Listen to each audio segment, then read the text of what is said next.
Halo, Assalamualaikum warahmatullahi wabarakatuh. Teman-teman di rumah pasti pernah mengalami perutnya itu kembung ya, nggak enak, kembung besar, memuncit. Ya itu bisa dialami oleh anak-anak, ya bisa dialami oleh orang remaja, dewasa, ataupun orang tua ya, lansia. Nah, saat mengalami perut kembung itu tentu masalahnya di pencernaan teman-teman, ya pencernaannya lagi sedang tidak beres. Nah, ada yang perut kembung itu keluhannya sampai mual ya, sampai rasa nggak enak, mual. Ada yang mau muntah, bahkan ada sampai yang beneran muntah. Nah, ada. Nah, pada video kali ini kita akan bahas makanan yang bikin perut kembung.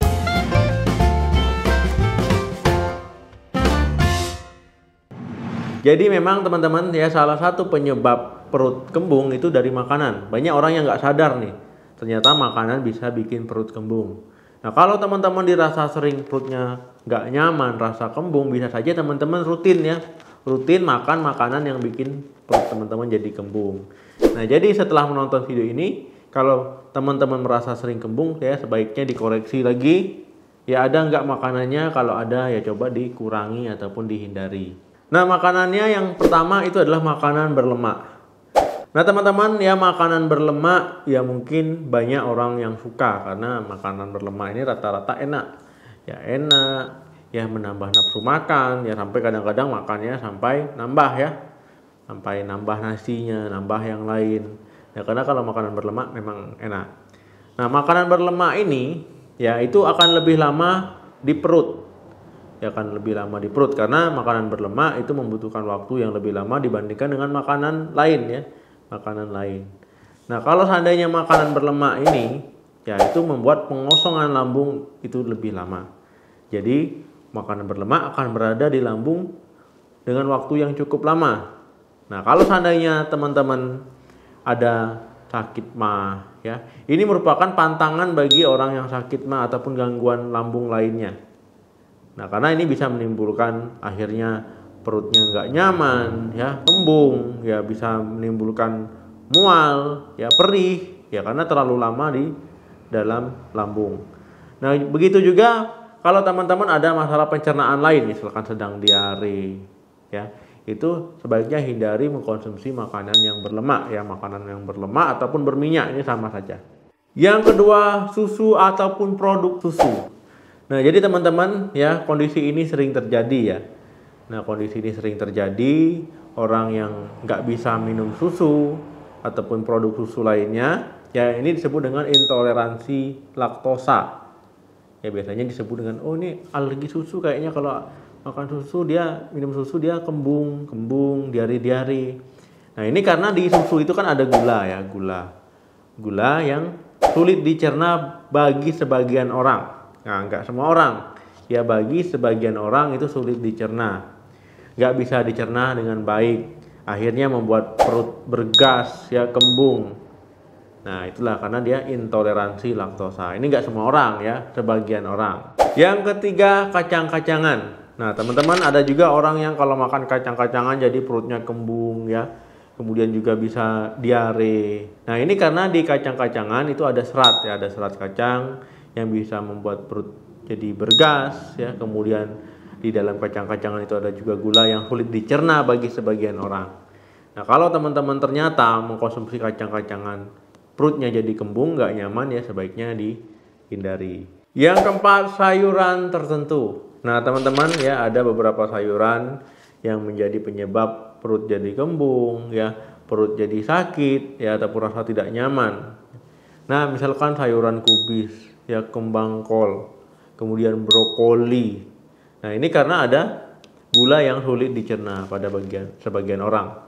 Nah, jadi kalau seandainya orang sehat mengkonsumsi sayuran tadi ya aman-aman saja, nggak masalah. Tapi kalau orang yang sensitif ya, perutnya sering kembung kalau makan sayuran tersebut, ya tentu akan memicu sakit perut ya, sakit perut nggak nyaman.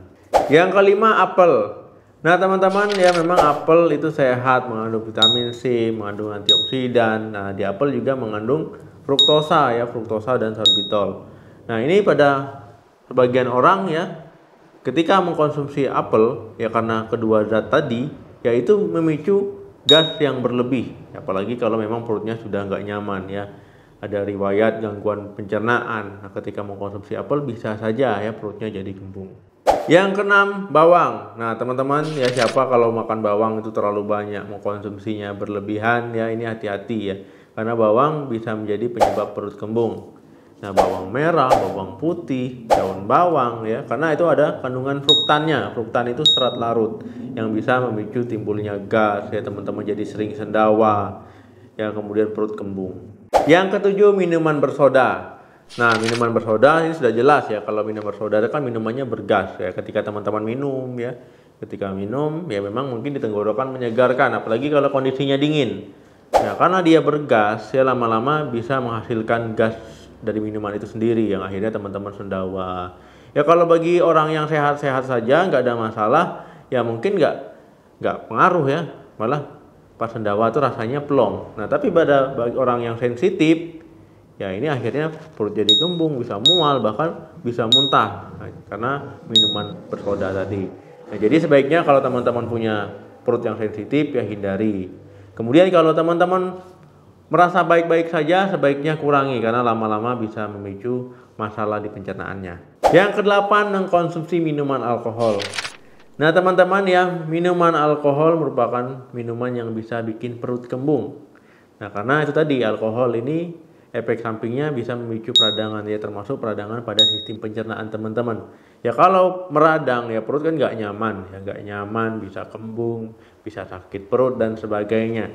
Jadi kalau teman-teman terbiasa mengkonsumsi alkohol, sebaiknya mulai hindari ya, mulai dikurangi. Yang kesembilan, gandum. Nah teman-teman coba perhatikan, kalau seandainya terlalu banyak makan gorengan ya, makan makanan yang terbuat dari gandum digoreng, nah ini pasti perutnya nggak nyaman ya, termasuk saya. Kalau saya makan gorengan ya, kemudian pasti perutnya nggak nyaman, nggak enak ya, rasa enek, rasa penuh, mau mual gitu ya. Nah ini karena ada sebagian orang yang sensitif terhadap gluten ya, protein di gandum itu gluten. Nah ini bisa memicu diare, sakit perut, ya bisa memicu gas berlebihan karena kandungan gluten tadi. Nah biasanya orang-orang yang mengalami MAH ya, itu biasanya kalau makan gorengan pasti ngomongnya, aduh gak nyaman nih perutnya, kayaknya karena belum makan nasi nih. Nah padahal karena makan gandum tadi. Mungkin teman-teman masih ada makanan yang belum saya sebutkan, tapi yang paling sering yang tadi. Dan ingat juga ya, selain dari makanan, gaya makan juga berpengaruh. Jika teman-teman makannya terlalu banyak, kemudian juga makannya buru-buru, kunyah-kunyah telan, kunyah-kunyah telan. Nah ini bisa menimbulkan gas di perut ya, bisa memicu gas di perut, perutnya kembung, perutnya gak nyaman ya. Jadi kalau makan jangan buru-buru, jangan terlalu banyak, makanlah secukupnya, makan pelan-pelan ya, kunyahnya pelan-pelan. Oke teman-teman, itu tadi makanan yang bisa bikin perut kembung ya. Mungkin ada salah satunya yang sering teman-teman konsumsi ya, yang akhirnya teman-teman, oh ternyata ini loh makanan yang bikin saya kembung ya, mungkin membantu ya. Jadi kalau memang itu yang menjadi penyebabnya, sebaiknya dihindari ya, dikurangi lah minimal. Terima kasih yang sudah menonton video sampai habis. Jangan lupa like, share, dan komen. Sampai ketemu lagi di video saya selanjutnya. Salam sehat, sampai jumpa.